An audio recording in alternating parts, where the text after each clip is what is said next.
Hello everyone, welcome to कविराज गुरुकुल। हम पढ़ रहे थे टाइप्स ऑफ रिएक्शन, जिसमें कॉम्बिनेशन रिएक्शन हम पढ़ चुके हैं। नेक्स्ट जो है हमारा डिकम्पोजिशन रिएक्शन। आज हम देख लेंगे कि ये जो टाइप्स ऑफ रिएक्शंस थे उसमें से डिकम्पोजिशन रिएक्शन जो है वो क्या होता है।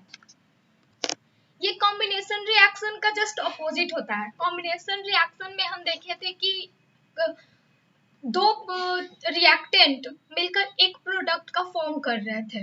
जैसे बताई थी मैं उसमें कि A प्लस बी, ये जो रिएक्टेंट हो गए ये सी प्रोडक्ट का फॉर्म कर रहे थे। तो पहले वाले में क्या था, जो फर्स्ट टाइप हम पढ़े थे कॉम्बिनेशन रिएक्शन, उसमें कोई दो रिएक्टेंट मिलकर या कंबाइन कर कर प्रोडक्ट का फॉर्म कर रहे थे। यहाँ लिखा हुआ है decomposition reaction, a single reactant breaks down to give simpler products. अब इसका मैं बोली अभी कि डिकम्पोजिशन जो रिएक्शन है वो कॉम्बिनेशन रिएक्शन का अपोजिट है।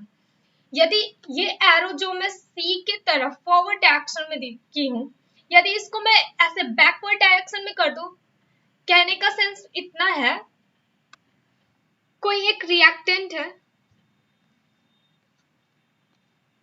वो ब्रेक डाउन हो रहा है, मतलब टूट रहा है। अब वो टूटेगा तो सीधी सी बात है दो या दो से ज्यादा में ही टूटेगा।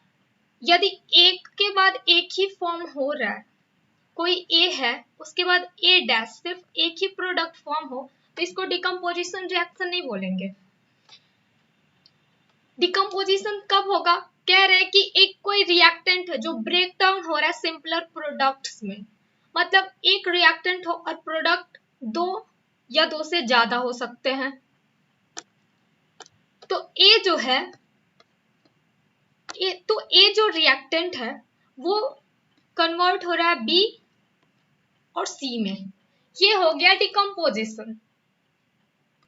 इतना तक समझ में आ गया कि डिकम्पोजिशन रिएक्शन क्या होता है। अब देख लेते हैं, हम बुक में एक्टिविटीज दी हुई है, मतलब उसको करते तो लैब में, पर जैसा कि बता चुकी हूँ लैब तो हमारे पास है नहीं अपना। तो हमारा जो लैब है वो वर्चुअल ही है, जिसमें हेल्प करते हैं गूगल बाबा, और हमारा थोड़ा सा नॉलेज और बुक में जो थ्योरी है वो हेल्प करती है हमें। तो पहला एक्टिविटी जो है डिकम्पोजिशन रिएक्शन का वो देख लेते हैं हम। अब यहाँ पर ये आप देख रहे होंगे ग्रीन क्रिस्टल, ये जो पिक है ये क्रिस्टल्स जो इसमें दिख रहे हैं ग्रीन कलर के, ये लाइट ग्रीन है पर ये भी क्रिस्टल के फॉर्म में है। ये पाउडर देख रहे हैं मैरून कलर का, और ये जो है इसको बोलते हैं लिटमस पेपर। ठीक है, तो ये जो ग्रीन क्रिस्टल है इसका नाम है फेरस सल्फेट। फेरस सल्फेट का पूरा नाम मैं नहीं लिख रही हूँ, यहाँ पर पूरा नाम लिखूंगी तो वो कौन सा इक्वेशन हो जाएगा, वर्ड इक्वेशन। तो हम यूज करेंगे इसमें केमिकल इक्वेशन ही, क्योंकि हमें इक्वेशन जो लिखना होता है वो केमिकल इक्वेशन ही लिखते हैं, हर जगह वही यूज होता है। वर्ड इक्वेशन तो रेयर ही यूज होगा कहीं कहीं। तो यहाँ पर ये जो ग्रीन क्रिस्टल दिख रहा है ये फेरस सल्फेट है, जो FeSO4 होता है। ठीक है, ये जो लाइट ग्रीन क्रिस्टल दिख रहा है ये भी फेरस सल्फेट ही है, ये भी FeSO4 ही है, लेकिन ये हाइड्रेटेड है। हाइड्रेटेड इन द सेंस कि इसमें H2O भी है। यदि इसको ध्यान से देखें आप तो ये आपको गीला गीला लग रहा होगा, मतलब ये जो है ये वेट है और ये जो है ये ड्राई है। ये ड्राई क्रिस्टल के फॉर्म में है और ये जो है वो वेट है, मतलब गीला है। ठीक है, अब ये डिकम्पोज होगा, पढ़ हम क्या रहे हैं डिकम्पोजिशन रिएक्शन। ये डिकम्पोज हो गया। अब डिकम्पोज होने के लिए एक कंडीशन है कि डिकम्पोज कर रहा है तो उसको हीट देना पड़ेगा, विदाउट हीट वो टूटेगा ही नहीं। उसको तोड़ने के लिए हमें कोई ना कोई थर्मल कंडीशन उसको प्रोवाइड करना ही पड़ेगा। थर्म का भी मतलब हीट ही होता है। तो यहाँ पर इसे हीट करेंगे तब जाके ये, और ये जो रेड पाउडर टाइप का दिख रहा है ये फेरिक ऑक्साइड है। फेरिक ऑक्साइड का क्या होता है Fe2O3। अब अभी मैं बताई कि एक प्रोडक्ट तो बनेगा नहीं, एक से ज्यादा ही बनेगा। तो एक से ज्यादा में और क्या होंगे इसके साथ बनने वाले प्रोडक्ट, और क्या होगा यहाँ पर क्या लिखा हुआ है FeSO4 और H2O। Fe और ऑक्सीजन तो हो गया, अब सल्फर का भी तो कुछ होगा, तो है सल्फर डाइऑक्साइड गैस और साथ में सल्फर ट्राइऑक्साइड गैस, ये फॉर्म होता है। ये जो दोनों है ये गैस है, ये सॉलिड है। फेरिक ऑक्साइड सॉलिड है और वो सल्फर डाइऑक्साइड और सल्फर ट्राइऑक्साइड जो है वो गैस है। ये भी सॉलिड ही है, देख के ही पता चल रहा है, ये दोनों भी सॉलिड ही है। अब इतना तो समझ गए कि कौन सा क्या है, किसका क्या नाम है और प्रोडक्ट जो बन रहा है उसमें क्या क्या बन रहा है। अब थोड़ा लैब वाला व्यू ले लेते हैं कि वहां पर कैसा होता है, थोड़ा इमेजिन कर लेते हैं। जैसा मैं बताई हूँ कि लैब में अब हीट करना है तो बंसन बर्नर भी होगा। बर्नर क्या होता है फिर से मैं दिखा देती हूँ एक बार। ये है बंसन बर्नर, ये हमारा टेस्ट ट्यूब हो गया जिसका यूज करेंगे हम यहाँ पे। तो पहले क्या करते हैं, ये जो फेरस सल्फेट है मतलब हाइड्रेटेड फेरस सल्फेट, यदि इसको यूज करते हैं तो पहले इसका थोड़ा अमाउंट ले लेते हैं इस टेस्ट ट्यूब में। टेस्ट ट्यूब में लेने के बाद इसको स्पैचुला नहीं क्या बोलते हैं, हाँ test tube holder, test tube holder की हेल्प से इसको फिर ये स्पिरिट लैम्प, जो स्पिरिट लैम्प कह ले या बंसन बर्नर कह ले, इस पर इसको गर्म करते हैं। गर्म होने के बाद ये जो ग्रीन कलर अभी दिख रहा है ना, ये चेंज होने लगता है, ब्राउन कलर में ये चेंज होने लगता है, ब्राउन या फिर थोड़ा रेडिश टाइप में। ये आपको पता है ये जो यहाँ पर मैं ये दिखा रही हूँ ब्राउन कलर का, ये क्या है, जैसे लोहे का कोई सामान होता है उस पर जंग लग जाता है तो वो ब्राउन कलर का जो उस पर लेयर आ जाता है ना, तो वही ये चीज है। बस यहाँ पर ये पाउडर के फॉर्म में है और हमारे पास जो मतलब घर में जो लगता है जंग, ये जंग ही है, बस उसका पाउडर फॉर्म है, वही होता है फेरिक ऑक्साइड। तो अब जब इसको गर्म करेंगे ना तो ये रेडिश टाइप मतलब इसका जो कलर है वो चेंज होने लगेगा, चेंज होकर ये ऐसा ब्राउन कलर में ये कन्वर्ट हो जाएगा। तो पहले क्या होता है कि जब इसको हीट करेंगे हाइड्रेटेड फेरस सल्फेट को, तो पहले देखेंगे कि इसका में ना वेपर बन रहा है, इसमें जो है वो वेपर पहले फ्यूम जो होगा वो वेपर दिखेगा, क्योंकि हाइड्रेटेड है। तो हाइड्रेटेड अब मान लो कोई चीज गीला है तो उसको गर्म करेंगे तो उसका पानी जो है उसमें वो वेपर के फॉर्म में बाहर आएगा। तो वैसे ये जो H2 है वो वेपर के फॉर्म में यहाँ से एग्जिट हो जाता है। तो अब वो हमें कैसे पता चलेगा कि वेपर यहाँ पर निकल रहा है या H2O इसमें है। तो आप देखेंगे कि ये जो टेस्ट ट्यूब है इसके वॉल के साइड में इस पे आप देखेंगे कि पानी सब बूंद या फिर जैसा वेपर होता है ना धुंधला टाइप का वैसा दिखने लगेगा। तो इससे प्रूफ होता है कि यहाँ पर H2O है और वो निकल रहा है। H2O के निकल जाने के बाद अब क्या होता है कि अब सिर्फ बच जाएगा फेरस सल्फेट, और फेरस सल्फेट जो है वो डिकम्पोज होगा फेरिक ऑक्साइड और SO2 SO3 गैस में। अब ये SO2 SO3 गैस निकल रहा है, इसको चेक करने के लिए हम यूज करेंगे लिटमस पेपर। ये रेड वाला लिटमस पेपर हम यूज नहीं करेंगे क्योंकि ये जो दो गैस है ना ये एसिडिक गैस होते हैं। बेसिक सॉल्यूशन के लिए हम रेड वाले लिटमस पेपर को यूज करते हैं, लेकिन हम यहाँ पर ब्लू वाले को यूज करेंगे क्योंकि गैस जो है हमारा एसिडिक है। तो जो ब्लू लिटमस पेपर है इसको भी थोड़ा वेट कर लेंगे, थोड़ा गीला कर लेंगे, क्योंकि गैस निकल रहा है ना, तो गीला करेंगे तो इजिली वो लिटमस पेपर पर जाकर एब्जॉर्ब होगा। अब देखेंगे जो ब्लू लिटमस पेपर है ना वो रेड में कन्वर्ट हो जाएगा, इसका जो कलर है वो रेडिश होने लगेगा। तो इससे ये भी प्रूफ हो जाएगा कि जो गैस निकल रहा है वो सल्फर, मतलब सल्फर डाइऑक्साइड या फिर सल्फर ट्राइऑक्साइड, यही दोनों गैसेज है। तो अब गैस तो ना हम पकड़ सकते हैं ना देख सकते हैं, तो क्या करेंगे, यहाँ पर टेस्ट ट्यूब जैसे ही लगाए रहेंगे ना, मान लो यहाँ पर हम टेस्ट ट्यूब अपना गर्म कर रहे हैं, ये फेरिक सल्फेट यहाँ पर गर्म हो रहा है और ब्राउन में कन्वर्ट हो रहा है, तो ये तो हो गया कि फेरिक ऑक्साइड बन रहा है। अब जो मैं बोल रही हूँ गैस, गैस तो इस टेस्ट ट्यूब में रुकेगा नहीं, वो फ्यूम बन के बाहर निकलेगा ही। तो इसके माउथ पर, टेस्ट ट्यूब के माउथ पर आप लिटमस पेपर को लगा देंगे। जैसे ही लिटमस पेपर को लगाएंगे आप देखिए ये लिटमस पेपर है, इसको लगाएंगे ब्राउन वाले को, जैसे ही सॉरी ब्राउन वाला नहीं, ब्लू वाले को, ब्लू वाले लिटमस पेपर को जैसे इसके माउथ पर लगाएंगे ना तो वो रेड कलर में कन्वर्ट हो जाएगा। ये कंफर्म करता है कि यहाँ से सल्फर डाइऑक्साइड और सल्फर ट्राइऑक्साइड गैस निकल रहे हैं। हो गया। तो ये तो हमारा एक्टिविटी फर्स्ट था जो डिकम्पोजिशन रिएक्शन में है।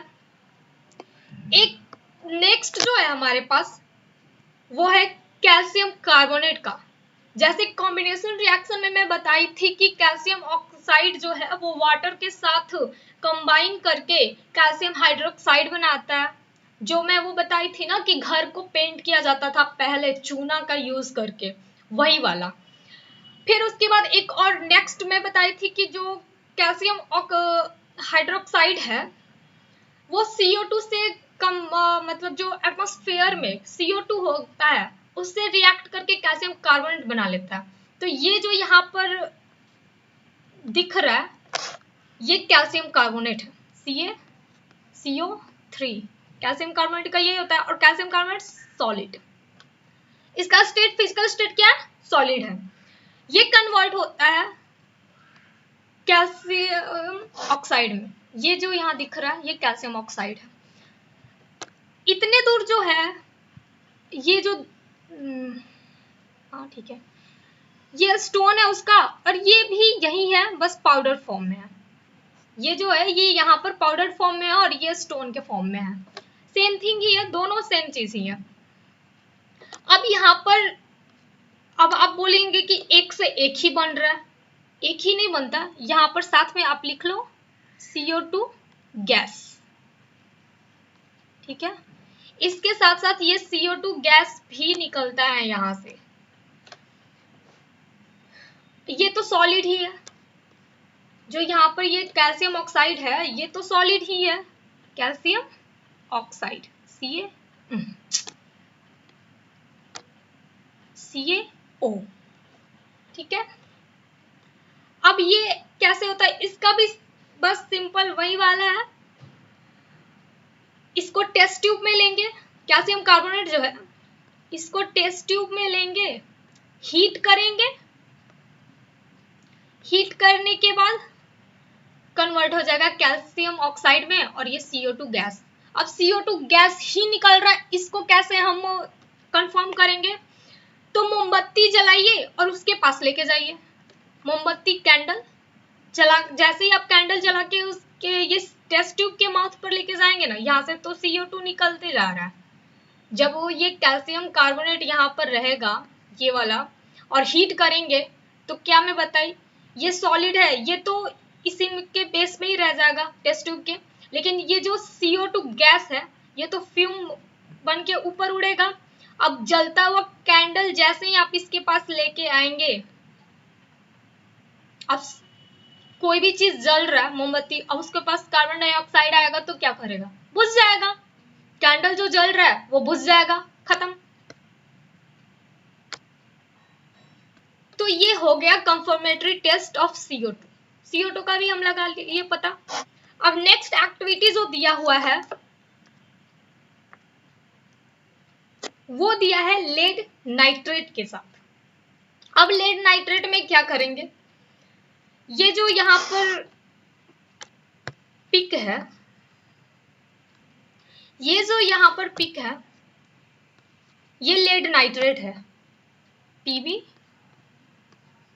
NO3 whole ट्वेस। ये भी इसका फिजिकल स्टेट क्या हुआ, सॉलिड ही है, देख के ही पता चल रहा है सॉलिड है।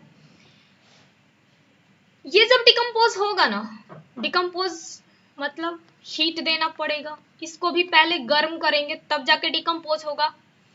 और एक बात, जब ये हम हीट दे रहे हैं तो इसको भी ना एक टर्म दिया जाता है। यदि कोई भी डिकम्पोजिशन हो रहा है और हीट के साथ हो रहा है, मतलब उसको कोई ना कोई थर्मल कंडीशन प्रोवाइड किया जा रहा है, तो उसको कहते हैं थर्मल डिकम्पोजिशन। ये जितने अभी डिकम्पोजिशन की एक्टिविटी, मतलब जो एग्जांपल दी हूं मैं, ये सब के सब क्या है, थर्मल डिकम्पोजिशन है। ठीक है, डिकम्पोजिशन बाय थर्मल मतलब हीट। एक बात और है यहाँ पर जानने के लिए कि जैसे कॉम्बिनेशन रिएक्शन में हीट रिलीज हो रहा था, तो उसको हम कह रहे थे कि एक्सोथर्मिक रिएक्शन है। यहाँ पर हम हीट दे रहे हैं ना, वहां हीट निकल रहा था, तो एक्सोथर्मिक बोल रहे थे। मतलब वर्ड क्या था, एक्सोथर्मिक। ये कॉम्बिनेशन रिएक्शन वाला बता रही हूं मैं। कॉम्बिनेशन रिएक्शन में मैं बोली कि हीट रिलीज हो रहा है, मतलब हीट निकल रहा है, तो एक्सो मीन्स निकलना, थर्मिक थर्मल वही हीट निकल रहा है तो एक्सोथर्मिक। अब इसमें हीट निकल नहीं रहा है, डिकम्पोजिशन में हमें क्या करना पड़ रहा है कि हीट देना पड़ रहा है, मतलब बाहर से। अब बाहर से कोई चीज अंदर जा रहा है, मतलब एंडो हो गया।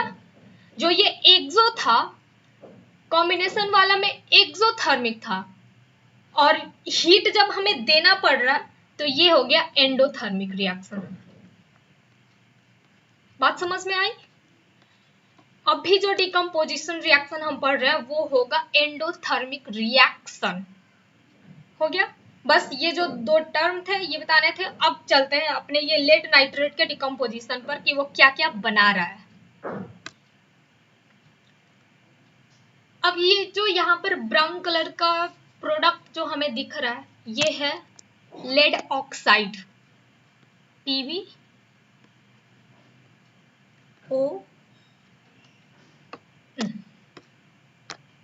PbO।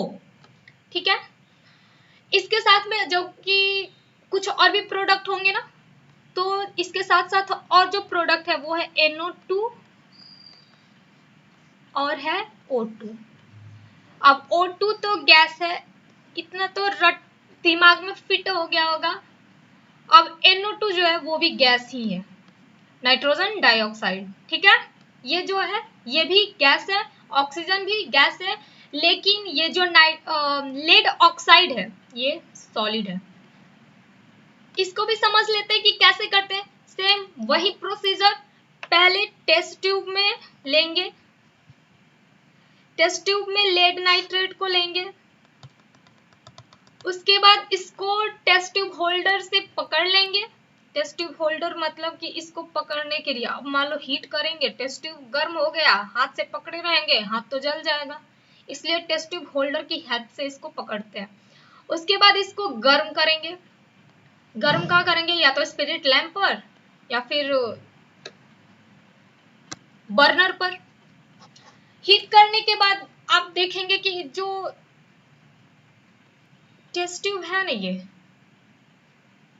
इसमें लेड नाइट्रेट जो है वो तो व्हाइट कलर का था, धीरे धीरे वो क्या करेगा, कलर चेंज करने लगता है।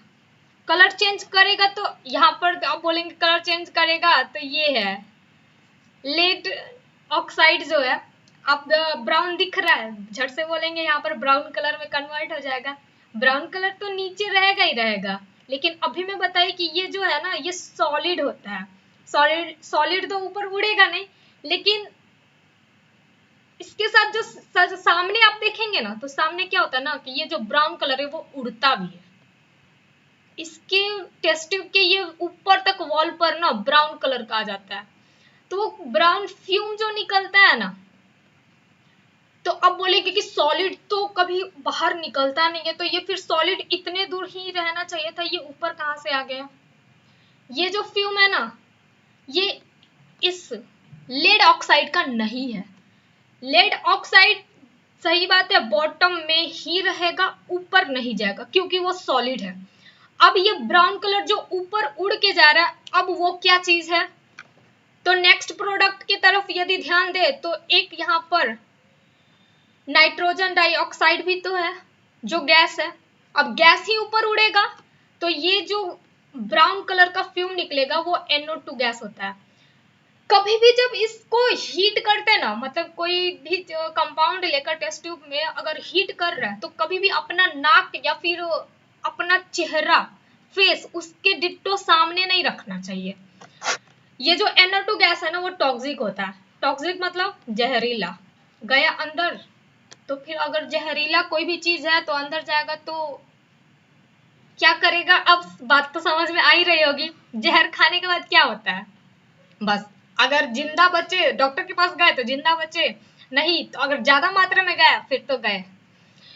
इसलिए लैब में जाने से पहले उसके प्रिकॉशंस भी होते हैं कुछ, उसको भी जानने बहुत जरूरी होते हैं, ये स्कूल में बता दीजिएगा। और अगर प्रिकॉशन क्या क्या होता है लैब में एंटर करने से पहले, क्या क्या हमें ध्यान में रखना होता है, ये जानना हो तो कमेंट कीजिए और फिर मैं उसके बाद नेक्स्ट वीडियो बनाऊंगी। इसलिए जब भी हीट करेंगे ना तो टेस्ट ट्यूब को अपने फेस से या फिर ऐसे दूर से पकड़ के ही करेंगे, ठीक है? उससे नजदीक जाकर दोस्ती नहीं बनानी है, तो थोड़ा दूर दूर ही। अब इतना तो हो गया कि ये जो यहाँ पर ब्राउन कलर बचेगा तो वो लेड ऑक्साइड होगा, ठीक है मान लिए। रेड फ्यूम जो उड़ रहा है वो टॉक्सिक होगा, वो नाइट्रोजन डाइऑक्साइड है, ये भी हो गया। अब ये ऑक्सीजन को कैसे चेक करें? ऑक्सीजन को चेक करने के लिए आप वहां पे मोमबत्ती जला के मत ले जाना, क्योंकि ये जो नाइट्रोजन गैस निकल रहा है ना वहां पर पता नहीं चलने देगा कि ऑक्सीजन आ रहा है कि क्या आ रहा है। इसके लिए आप मोमबत्ती, उसको क्या बोलते हैं, अगरबत्ती, अगरबत्ती जला के ले जाएंगे। तो अगरबत्ती को क्या करना ना, पहले ओहो अगरबत्ती जला के आप इसमें ले जाएंगे, ये इसके अंदर यहाँ जल रहा है, मान लो अगरबत्ती, अगरबत्ती जो है इसके यहाँ पर ये जल रहा है, तो आप देखेंगे कि ये थोड़ा ना और तेज जल जाएगा। मतलब उसमें से तेज जल जाने का इसका जो मीनिंग है वो आप समझ पा रहे हो ना कि तेज जल जाएगा। मान लो ऐसे थोड़ा जल रहा है, जलते जैसा अगरबत्ती जलता है आप देखे होंगे, तो जो इसमें लाइट निकलेगा ना वो लाइट थोड़ा और चमकीला, मतलब ब्राइट, उसका जो ब्राइटनेस है वो बढ़ जाएगा, मतलब थोड़ा और तेज जलता हुआ दिखेगा, उसका ब्राइटनेस बढ़ जाएगा। तो अब कोई चीज जलने में हेल्प कर रहा है वो क्या होगा? ऑक्सीजन ही होगा। यदि कोई चीज जल रहा है और इसमें कोई गैस हेल्प कर रहा है उसको जलने में, ऑक्सीजन ही है। वही एक आग लगाने में काम देता है, ऑक्सीजन ही है ना। जो अगर कोई चीज हल्का जला हो तो ऑक्सीजन उसमें दे दो तो और तेज जला देता है, आग लगाने का बहुत अच्छा काम करता है ये। तो अभी आज हम देख लिए कि 3 एक्टिविटी। अब नेक्स्ट और 2 या 3 एक्टिविटी है वो नेक्स्ट वीडियो में हम देख लेंगे, क्योंकि इसमें अगर यही इतने मिनट का हो गया तो लगभग ये 40-45 मिनट चला जाएगा, इसलिए इसको इतना छोड़ देते हैं। नेक्स्ट जो एक्टिविटी है वो नेक्स्ट वीडियो में कवर कर लेंगे हम। सो अभी के लिए इतना रहने देते हैं। आई होप आप सबको अच्छी तरह से समझ आया होगा, और यदि कहीं किसी भी पॉइंट पे समझ में ना आ रहा हो तो आप कमेंट करके बिल्कुल पूछें, मैं वहां पर हेल्प करने की कोशिश करूंगी, समझाने की कोशिश करूंगी। इस वजह से मुझ में भी इम्प्रूवमेंट होगा और समझाने का जो मेरा स्किल है वो डेवलप भी होगा, और साथ साथ में आपको भी अच्छे से समझ में आएगा। सो अभी के लिए इतना ही, एंड थैंक्स फॉर वॉचिंग। मिलते हैं नेक्स्ट वीडियो में नेक्स्ट कॉन्सेप्ट के साथ।